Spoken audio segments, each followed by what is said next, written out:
తెలంగాణ కేసీఆర్ ఎలా జాతిపిత అయ్యారని స్టేషన్ ఘనపూర్ ఎమ్మెల్యే కడియం శ్రీహరి ప్రశ్నించారు. తెలంగాణ మీ సొత్త జాగీరా నిలదీశారు. కేసీఆర్ పై తీవ్ర విమర్శలు చేశారు. ఇంకా ఎన్నాళ్లు తెలంగాణ సెంటిమెంట్ వాడుకొని రాజకీయాలు చేస్తారని మండిపడ్డారు.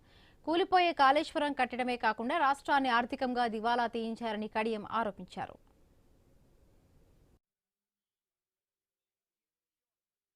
కేసీఆర్ జాతిపిత అంటాడు. ఎవరికి జాతిపిత?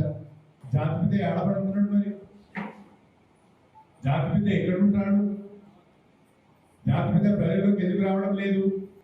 ప్రభుత్వంలో ఉన్నప్పుడు కన్ను నిన్ను కారకుండా అవినీతి అక్రమాలకు పాల్పడి తెలంగాణ వనరులను దోపిడీ చేసి వేల ఎకరాల భూములను సొంతం చేసుకొని బ్రహ్మాండమైన ఫామ్ హౌస్లు కట్టుకొని ప్యాలెస్లు కట్టుకొని వేల కోట్ల రూపాయల ఆస్తులు చెబుతోటి సంపాదించాలి. అందరేమో మొత్తం తెలంగాణను దివాలా వేయించి లక్షల కోట్ల అప్పులు చేసి కూలిపోయే కాళేశ్వరం కట్టి బ్రహ్మాండంగా ఆస్తులను కూడబెట్టుకొని అధికారాన్ని ఆ కుటుంబానికి పరిమితం చేసుకొని కుటుంబంలో ఉన్న ప్రతి ఒక్కటి ఇవాళ కేసులలో ఇరుక్కుంటే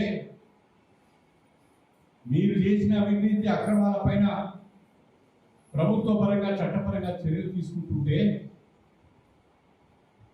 తెలంగాణను అవమానిస్తున్నారు.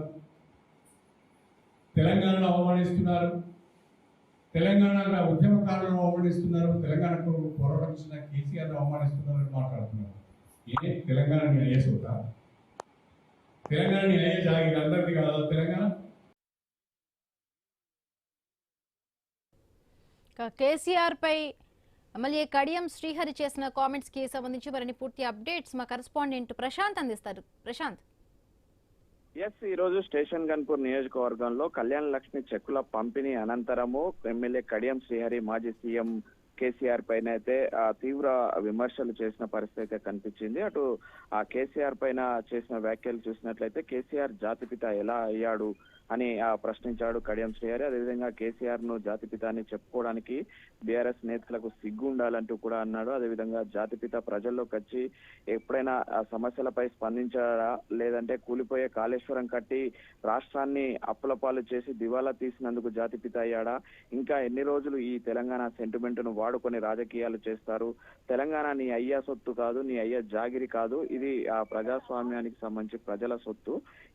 ఈ అధికారం పోయినా కూడా అహంకారం తగ్గలేదు అంటూ కూడా కేసీఆర్ పైన పరోక్షంగా కడియం శ్రీహరి తీవ్ర సంచలన ఆరోపణలు చేశాడు. అయితే ఇటు మున్సిపాలిటీ ఎన్నికలలో ప్రజలు బుద్ధి చెప్పినా కూడా ఇంకా కూడా కేసీఆర్ కు కానీ అటు బీఆర్ఎస్ పార్టీకి కానీ బుద్ధి రావడం లేదంటూ కూడా మాట్లాడుతూ ఇటు కేసీఆర్ ను డైరెక్ట్ గా టార్గెట్ చేస్తూ ఈ తీవ్ర విమర్శలు చేయడంతో అయితే ఒక్కసారిగా ఉమ్మడి వరంగల్ జిల్లాలో మరోసారి రాజకీయ చర్చకు దారి తీసింది. అయితే అటు కడియం శ్రీహరి పైన నిత్యము అటు పార్టీ ఫిరాయింపు ఎమ్మెల్యేగా బీఆర్ఎస్ నేతలు చేస్తున్న ఆరోపణలకు కౌంటర్ గా అటు కాంగ్రెస్ శ్రేణులు చూస్తున్నప్పటికీ కూడా అటు కేసీఆర్ ను టార్గెట్ చేయడం వెనుక రాజకీయ అస్త్రం ఏమైనా ఉందా అని కూడా మరో చర్చ సాగుతున్న పరిస్థితి ఉంది. మొత్తానికైతే ఈ రోజు కడియం శ్రీహరి చేసిన వ్యాఖ్యలు అయితే ఎటు రాజకీయంగా ఏ స్థాయికి వెళ్తాయి అనేది చూడాల్సింది ప్రస్తుతం. Right, thank you Prashanth.